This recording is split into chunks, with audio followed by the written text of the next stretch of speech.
mental wellness, recovery, and resilience. Here, we explore how communication, environment, and mindset work together to move us from silence to strength.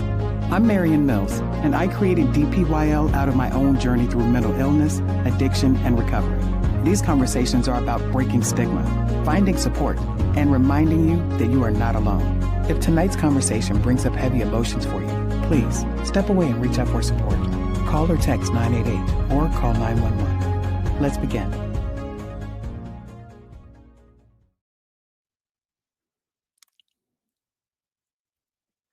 Good evening, everyone. Thank you so much for being here. Please help me welcome tonight's guest, Carin Gilfry. She is a voice actor, singer, mom, and community organizer. She was a One Voice Awards 2024 Voice Actor of the Year. She has voiced national TV campaigns with brands like Citibank, CVS, ESPN, Volkswagen, Estee Lauder, and Disney. An award-winning video game voice actor, narrates for Oxygen Network, narrated and produced over 150 audiobooks. She holds a Bachelor of Music from USC's Thornton School of Music, and she earned her Master of Music from the Juilliard School.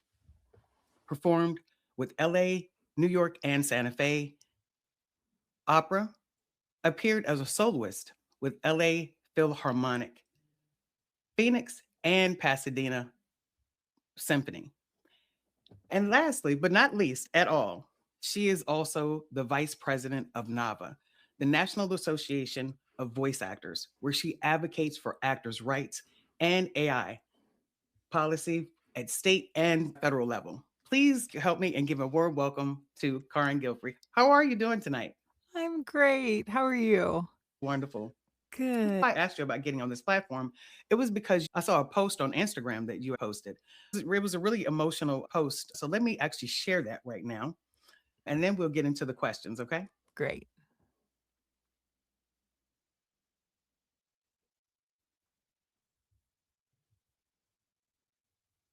Right. This feels so silly, but have you ever just mourned the end of a dream? Like, I studied for years and years to be an opera singer, and I love performing classical music so much. And I was just listening to this piece by Eric Whitacre, which didn't even have singing in it, the clip that I heard. And I just burst into tears because I realized that I don't think I will ever make music at that level again. And I love my job, and I love my life, and I love my kids, and I love my family, and I love what I do, and it's awesome. But there's a part of me that just mourns the end of that dream. And I think it can be anything.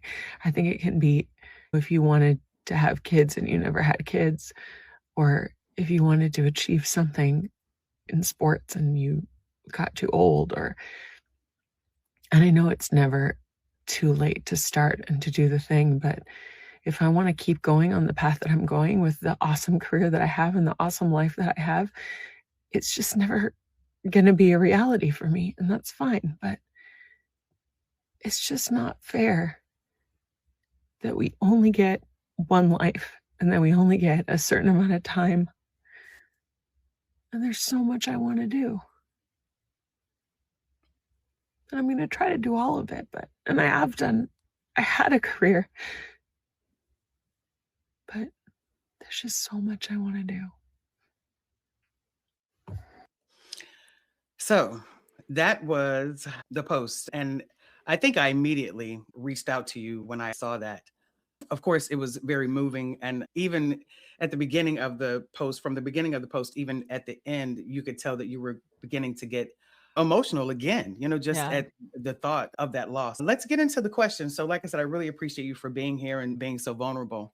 If you could tell us, how long were you an opera singer before you realized that your voiceover career was no longer running alongside it, but actually replacing opera?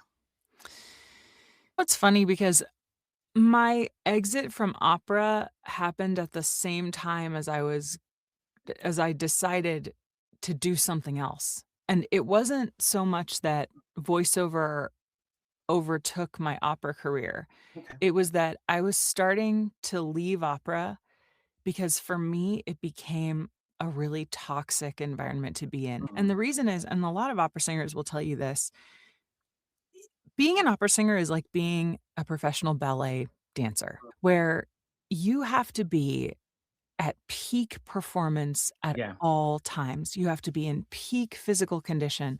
You have to train constantly. It's incredibly expensive. You Yeah. have to coach with people. You're always learning new roles. You're always traveling. And opera companies don't pay typically for your travel or lodgings. They Right. only pay per performance. So they don't even pay for rehearsals.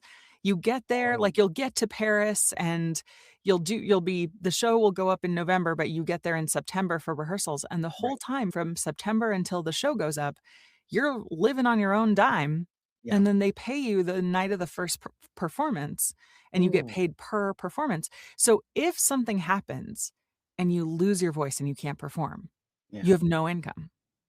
Wow. If something happens and that first show, you don't sing well, and they're like, "Yeah, we don't think she can do the whole run," and they fire you, and Yeah. your understudy takes over, you have no income. So the pressure is really high, and the people who watch opera and the people who perform in opera are very critical and they really are looking for perfection. You Yeah. might sing 10,000 perfect notes, but that 10,000 first note that's a high note that you miss is Yeah. the one thing that the critics write about and the one thing that everyone remembers for the rest of the time. So Mhm. I was in a really toxic relationship with an opera singer also. Okay. And when we broke up, it coincided with me realizing that this was not something that was good for my mental health, and I Mhm. needed to rediscover the joy of being alive Mm. and just being myself. I had no money. I had relied on my former spouse for all of our income, and Yeah. so I left that relationship with $1,000 in a checking account and 2 suitcases, and I moved into an apartment in New York City where I couldn't afford the rent. My parents were my guarantors. I still Yeah. paid the rent, but they were my guarantors so that I could Sure. get the apartment, Yes. and then I rented out a 2nd bedroom on Airbnb, and I babysat, and I left opera and did that, and then had this moment in my life where I just started journaling and trying to Mm. figure out, like, what do I actually like to do? If I could wake up in the morning and do anything I wanted, Yeah. what would I do? And the answer was that I wanted to be a Disney princess. I love it. But, Oh, like, I love but it. but what is a Disney princess? So then I had to go back and be like, "All right, listen, if that's I the love that. dream, like, Uh-huh. what how do I get there?" And a Disney princess is a voice actor. That's right. Yeah. And Mhm. so I thought, maybe that's something I should do, go into voiceover instead. Okay. And so I kinda jumped in with both feet, and from really almost from day 1 of starting in voiceover, I almost didn't sing at all. Yeah. I was just kinda done. Yeah. It's I had a understandable. few months where I did both, maybe like a year where I did both, and then I was just so into VO that I just was embracing my new reality and my new life with both hands, and I really just left opera behind. Yeah. But, yeah, it was hard because in the same way that being in a toxic relationship with a person, Yeah. there are beautiful moments, and there are things that you miss, and there are things that you love, and but also it's just constant, "You're not good enough. This is bad." Like, Yeah. you it's a constant battle with your psyche, Yeah. and when I think about opera sometimes, I just think about the amazing experiences that I had and all of the work that I poured into that Yeah. to be a professional opera singer. And then realizing that I had to leave for my own sanity and safety, really. I was not in a good place. And so, yeah, mourning all of that is difficult. Karin, I really appreciate you for being so open, honest, and vulnerable because, and I want to applaud you. It's not a lot of people that, because of what you've worked so hard for, even though it was for your mental health, a lot of people stay because of what they work. It's no, I'm not going to leave. I worked so hard to be here, Yeah. and ignore all of those toxic traits, toxic symptoms, and realizing just how much it was affecting you. So good for you for knowing that it wasn't an easy decision, but it was a decision, like you said, that you had to make for yourself.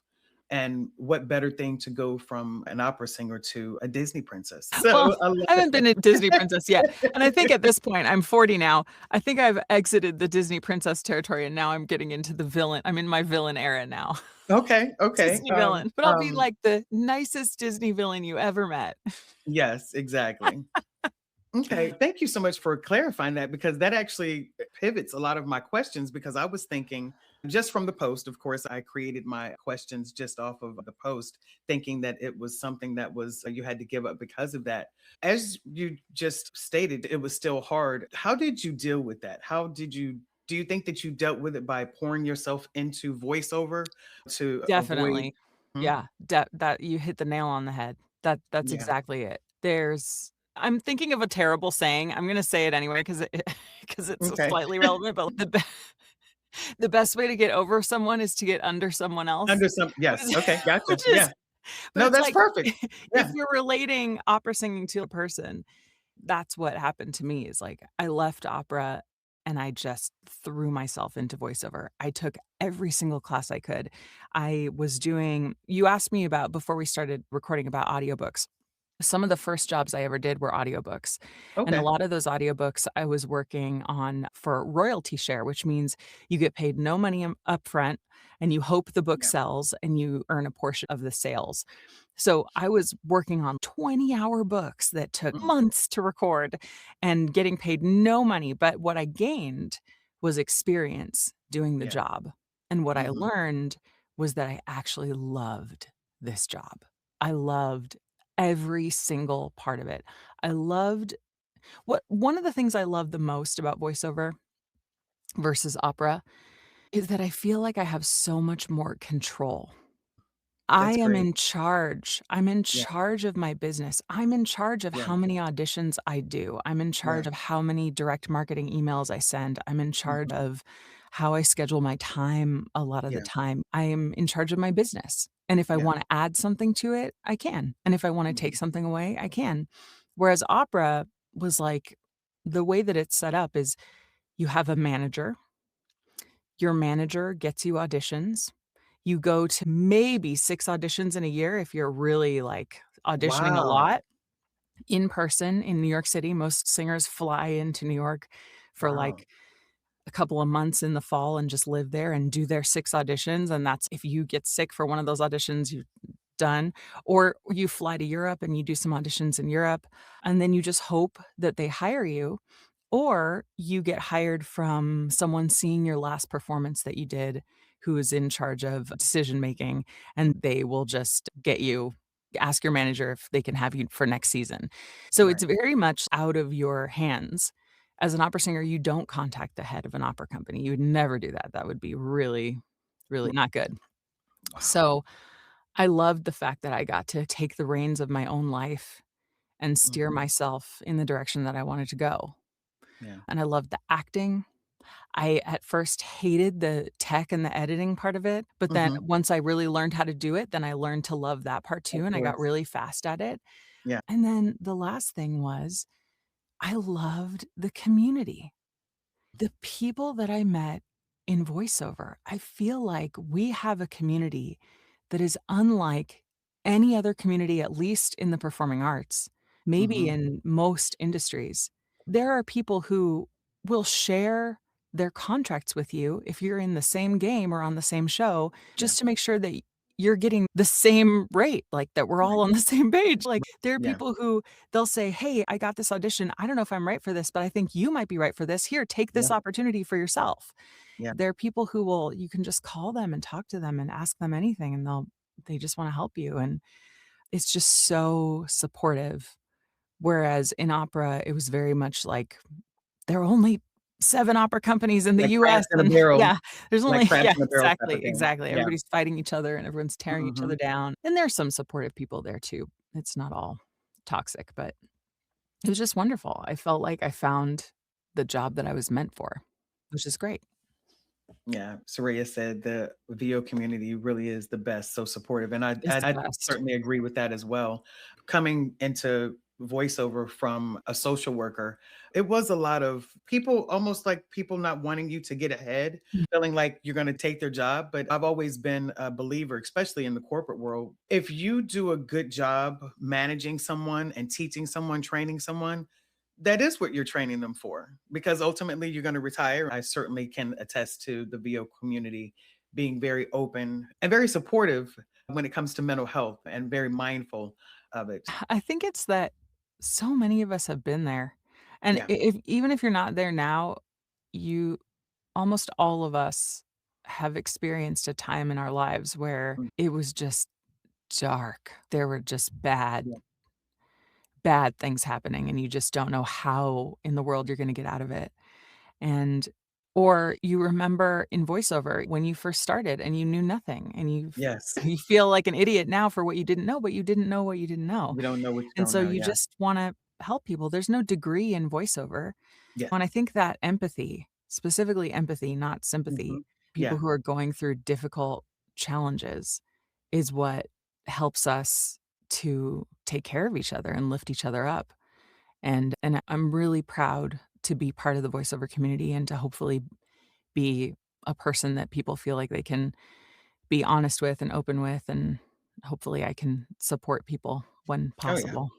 Yes, definitely. 'Cause I've been there. Yes. And that's what I appreciate for you, first of all, being here. And because I think sometimes when people look at your success, your career, where you are, people, unfortunately, society looks at where you are now and not the road that it took to get to where you are, Yeah. or looking at, oh, the privilege, looking at whatever it is that people are looking at, thinking that they know your story and thinking that, oh, she doesn't know struggle. So I Mhm. really appreciate you for pointing that out. Another thing that I really appreciated about your post was you made a point to constantly, and I know that you were talking to the people, but it was also just a private moment that you needed to get out, I feel. But what I appreciate about it is you made sure to make a point to say how much you appreciated your career now. It's, although I may get teary-eyed in moments in these different times where I miss being an opera singer and missing that career that I trained for, but I love what I do. I love where I am. So what would you say to someone who is looking at your career and you're so successful? How would you explain the struggle, I guess, Yeah. and what they don't see? I think that both things can be true at the Mhm. same time. Yeah. I think that you can have a successful career and Mhm. mourn the fact that you don't get to spend enough time with your kids. Yeah. And even on social media, it looks like you're taking these big family vacations or whatever, and everything's great, Yeah. but you don't know that your daughter was crying because you missed her awards ceremony because you had to go to work. Yeah. It's both things can be true. You can have a wonderful life and still have things that you regret and that you miss.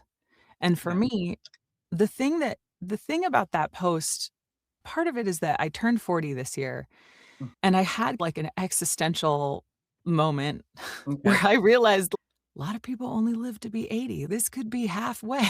I see. Like, Yeah. how much time do I actually have to do all the things that I still wanna do in my life? How Mm. many good Okay. years do I have left in my body to be able to do all the things that I wanna do? And it seems, "Oh my gosh, I have so much time," but it also seems like I have no time left. Mm. And just the idea that I'm now 40, if I wanted to have a 3rd kid, maybe I could. I don't wanna have a 3rd kid, but what if I Right. woke up one day at 48 and decided I wanted to have another kid? Right. That is not a possibility for a lot of people at 48. And for me, the opera thing, I guess it's the same as if you had been a professional athlete and you achieved a bunch of things in that realm, and then your career ended and you went on to be a coach. And you are a championship winning coach, and you love your job, and you love teaching, and you love coaching people, but you also really miss playing. Yeah. and you can never really play again because now Yeah. That's that's a out of perfect reach. example. Yeah. Yeah. It's like that. I've moved on to another job that I love so much, but Mm. I also miss the job that I used to have, but only certain parts of it, and I don't really wanna go back. Yes. But I miss it. Yeah. And the thing is, like, there were certain parts of it that I was really bad at, but there were certain parts of it that I was really good at. Yeah. Like, I love speaking different languages. I love being Mm. on stage. The actual singing part of it was always really stressful for me, but, like, interacting with a cast where the conductor speaks German and the soprano speaks Italian, and then you have Wow. one Okay. person in the cast who speaks Russian, but you both can speak French, and we're all kind of interacting in different Wow. languages, and, like, That's that's beautiful. just so fun. It was Yeah. so fun for my brain, and I miss that, but I still love my life. Yeah. That's another thing that you shared, and I think that it was intentional when you mentioned it in your post. It's no different than someone that wanted kids and never had kids. I love football, and that's one thing that I think about when it comes to football players. It's the social worker brain that I have, that when I see football players struggling to, and I think Tom Brady actually kind of went through that. He did not want to leave. Mm. He still wanted to play. Yeah. And I think that it's really hard to let go for anyone. Matter of fact, I interviewed Carlin Tools, and he has MS, and Mm, he started mm. having symptoms of it when he was in his 20s, and he went to school and got a master's in business. And within 4 to 5 years of earning that degree, he had to retire because MS was so debilitating, he could not work. And that was one of the questions that I asked him in his episode. How do you deal with that? The vision that I had did not have bumps in the road. Yeah, and there are Um, so many things that are just completely out of our control. Absolutely. I have 2 or 3 friends who had major contracts in opera in the year 2020. They were gonna make their Oh, Metropolitan Opera debut yeah. in April of 2020, and Wow. then the world shut down and they never got to. Look at that. And Yeah. I don't know what kind of trajectory their career would have been on had they been able to do a successful Met debut in Yeah. April. We Yeah. can't know. You can Mhm. only know the reality that you live in. That it is. Yeah. And so, feeling that regret, I think it's always important to acknowledge your feelings and to have a moment where you really feel that, but it's Mhm. also really important to get yourself over that hurdle and to Yes. deal with the real desire to move beyond and have a happy life in Mhm. whatever way that looks, but to make that a goal because we could all sit with regrets forever. Yeah. Thank Yeah. you so much for saying that. I really appreciate that. Kever asked, what's a tip on how to make the most of your time and stay positive? That's a great question. For me, it's 2 things. Number 1, top of the list is gratitude. Having gratitude for everything that I have and Yeah. everyone that I know and everyone that I love and the work that I have now, and to let the people in your life who have done wonderful things for you know how much they've impacted you. At the beginning of this year, I decided I was gonna meet with all my agents. I just did it the past couple of weeks. I met with all my Mhm. agents and managers in part to just say, "Thank you, you are amazing." Like, Right. oh my gosh, I make a lot of lists. I Okay. make a Yeah. lot of to-do lists, and I put even silly things on my to-do list that are gonna take 1 second, make all the beds in the house, it takes 5 minutes, or Right. drink water, because I love the feeling that I get when I have something on a to-do list and I can cross it And you off. can cross it off And or then check it out. Yes. you get that little dopamine hit of, "Yes, Yeah. I did it." I did it. I feel Yes. good. I've done something today. And then you Right. look back at your list at the end of the day and you're like, "Oh my gosh, I did all of these things. The last Yeah. thing is just I need to do all my accounting, which is not gonna happen today. We're gonna move it to tomorrow." But when you can organize yourself in that way and make a list, I think it's really Yeah. helpful. I really appreciate that question, Kever, because I know for I myself. love Kever, and by the way, Kever was just nominated for a Unicorn Award, if you don't know this, which Oh, is I didn't know amazing. that. Yes. Oh my gosh, I did not know So that. good. Oh, So good. congratulations, Kever. I did not Congratulations, know Kever. that. So awesome. Wow. Carol says she's the queen of lists. Yes, lists. We gotta have the Oh my lists. goodness. I love that. Congratulations. But what I realized for myself when I was going to the hospital and get back out, I focused too much on how bad I was feeling, but Mm. never looked at the other side of things. Wait a minute. Okay. I've dealt with that. How long are you going to stay here and just, woe is me? Mm. Hi. So I appreciate you saying, and I think you said that earlier as well, acknowledge your feelings because avoidance is not good either. So yeah, acknowledge your feelings. And we have a lot of congratulations and woohoo. Yeah, Kever. Yes, for Kever. Actually, while we're reading the congratulations, I'm gonna Yes. get something that I Okay. think will be relevant to show you. Okay, Hold on. awesome. Thank you. But yeah, thank you so much. I'm so glad. Yeah. Okay, I got Kever, oh, you guys. I love you guys. it. Okay, so speaking of not wallowing in the sadness, which again, it's important to feel the sadness. That's right. Yeah. I'm gonna tell you the story of the worst day of my life, which is so I told you I was married to someone who was an opera singer. It was a very toxic relationship. We broke up. I had no money. I literally, at this point in my life, I think I had negative $1,000 in my checking account. I had a cat with my husband, my ex-husband, and it took 8 months, but finally I got the cat with me in New York, and this was like my baby. We didn't have any kids. Love Right. the cat. My best friend asked if she could stay with me in my extra room with her husband, and I said, "Yes, you absolutely can. Just know that I live on the 29th floor. They're putting in screens in the windows next weekend. Keep the windows closed because of the Uh, cat." okay.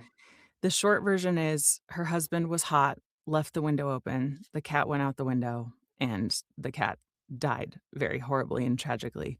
Oh, And on the day that I discovered this, it was horrible, and I won't go into all of those details, but, like, it was as if my entire life that I knew had collapsed yeah. around me, and my baby, this last thing that I had that was the one piece of joy from my last relationship was now gone. And I stayed up all night just pouring into this journal. Yeah. And this is my journal from that time. Oh, And wow. it's You like still have it. I love just that. oh, yeah, I have all my journals. It was Mhm. just full of all of this stuff.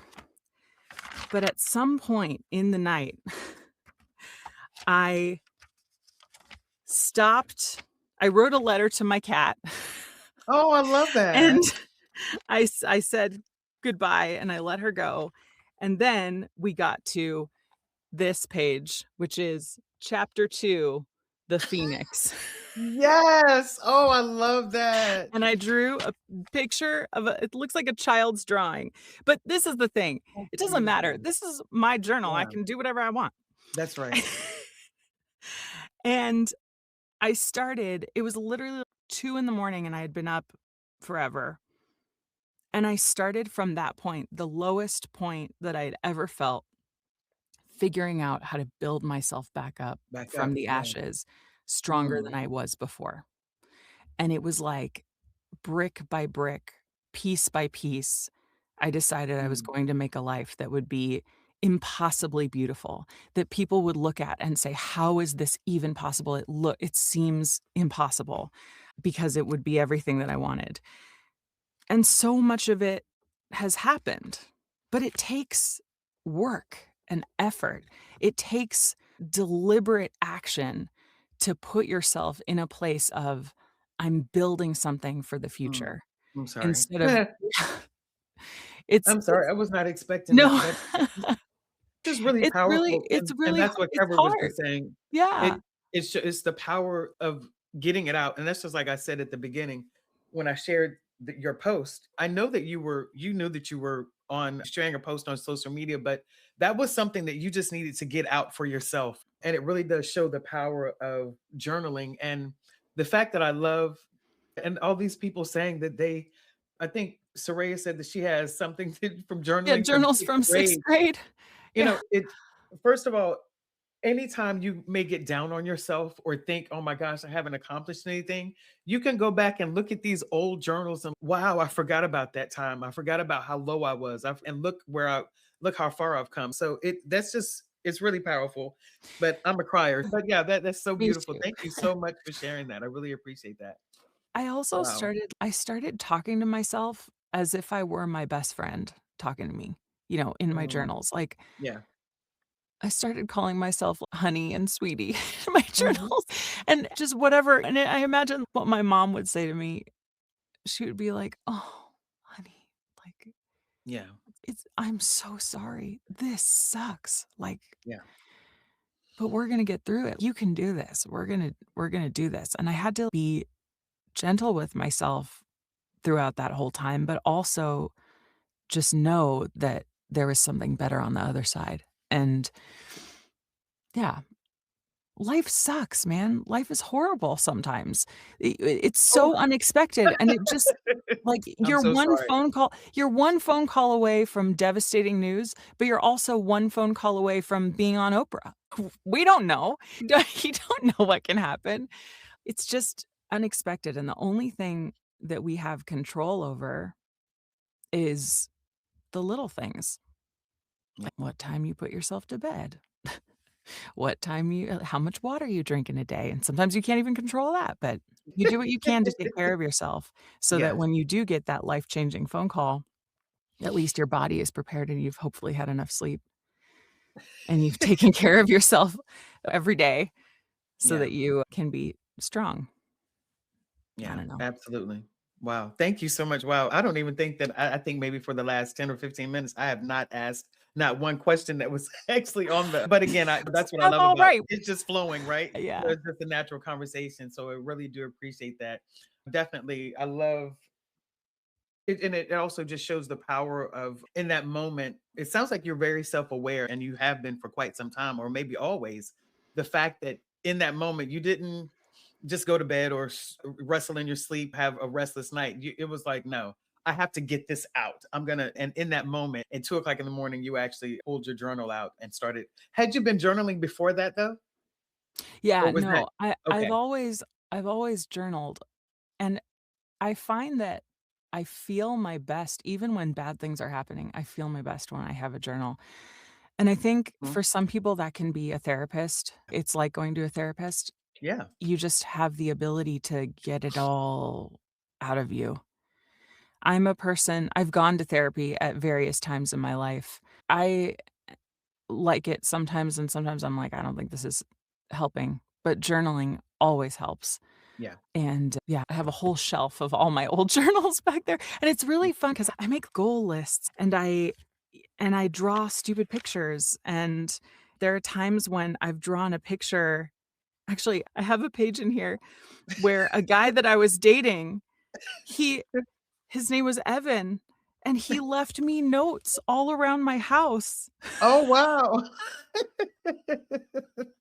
Look at They're funny, that. they're Oh like wow. little cute little sexy notes sometimes and beautiful notes and really sweet, and I'm not dating him, it doesn't matter, but it's so nice that someone left Yeah, these around my house and I put them in my journal to, like, remember yeah, to remember that that moment. I love that. Yeah. moment, and it's just so nice, but yeah, I have little sketches and just I don't know, and this is 2014.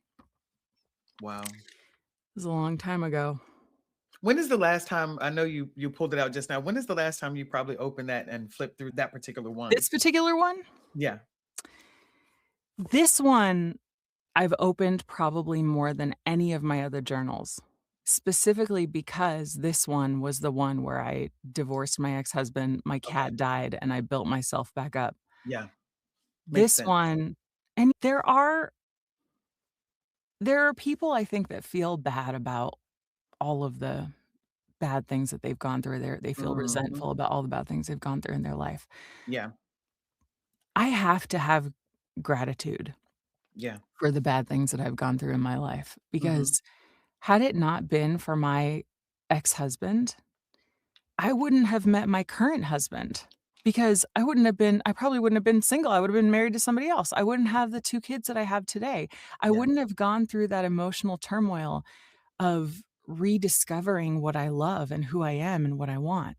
Like, I'm so grateful to him even for the bad things that we went through together Yes. My because it God. made me who I am today. Yeah. Yeah. And he's only human too. Like, That's right. Yeah. he's not like an evil villain who there were times when I felt like he was an evil villain, but Right. he's not. No. He's just trying to hang on to this spinning rock in the universe just like all the rest of us. He might have had his approach might have been bad, but I can't fault him for everything, and I can't fault the institution of opera, and I can't Right. fault anybody really. I can only have gratitude because now I am here, and here is a really good place. Yeah. And I feel very proud. I feel proud. Absolutely. As you should. I was just telling my mom that all the things that I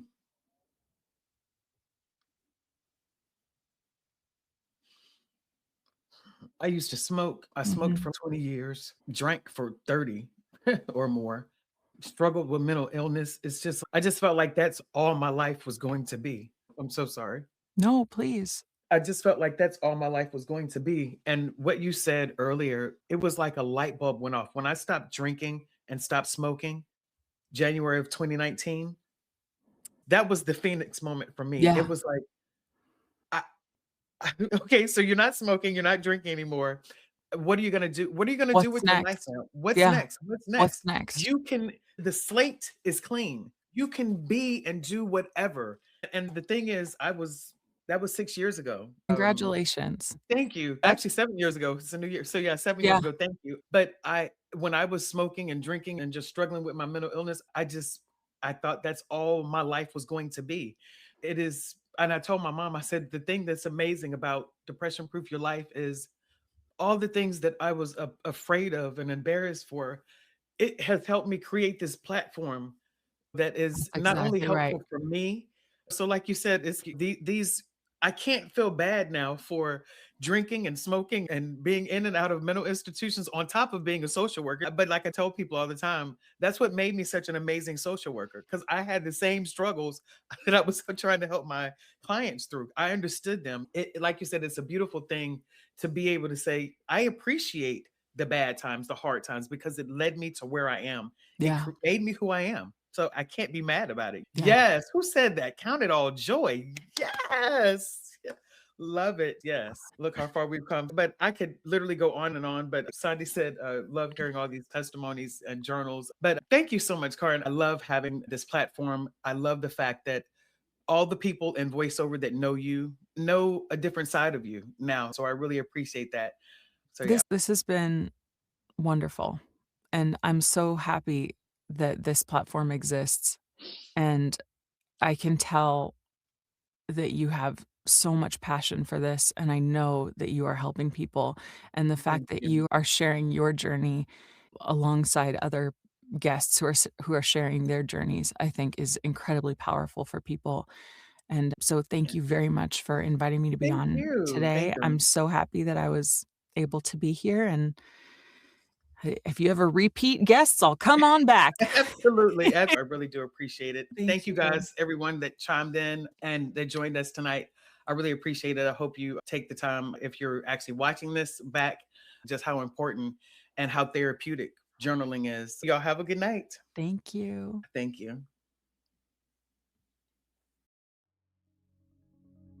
Thanks so much for joining us on Depression Proof Your Life tonight. If this conversation stirred up heavy emotions for you, please reach out for help. Call or text 988 for 24-hour support in the U.S. If you're outside the U.S., look up your local crisis helpline. Stay connected with DPYL by following us on LinkedIn, YouTube, and Facebook, and visit depression-prooflife.com for resources, blogs, and to share your story. Your story may be exactly what someone else needs today. Until next time, take care of yourself. And remember, healing is possible.